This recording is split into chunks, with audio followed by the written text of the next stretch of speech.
Hi மக்களே, இன்னைக்கு என்ன பண்ண போறோம்னா ஏத்தங்காய் வச்சு சிப்ஸ் தான் போட போறோம். என் தம்பி வாழைக்கச்சமுக்கு போயிட்டு வரும்போது உருண்டைக்காய் நிறைய கிடைச்சதுன்னு கொண்டு வந்திருந்தான். கொண்டு வந்தவன் சும்மா இருப்பானா, சிப்ஸ் போட்டுதாங்கன்னு எங்களை சாவடிச்சிட்டான். சரி பயப்புல ஆசைப்பட்டுட்டானே போட்டு கொடுத்துருவோன்னு நானும் என் தங்கச்சியும் களத்துல இறங்கிட்டோம். எங்க அம்மாவும் காய் எல்லாமே உடைச்சு கொடுத்துட்டாங்க.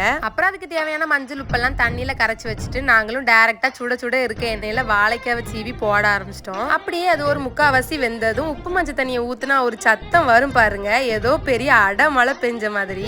நீங்களே அந்த சவுண்டை கேளுங்க எப்படி இருக்குன்னு.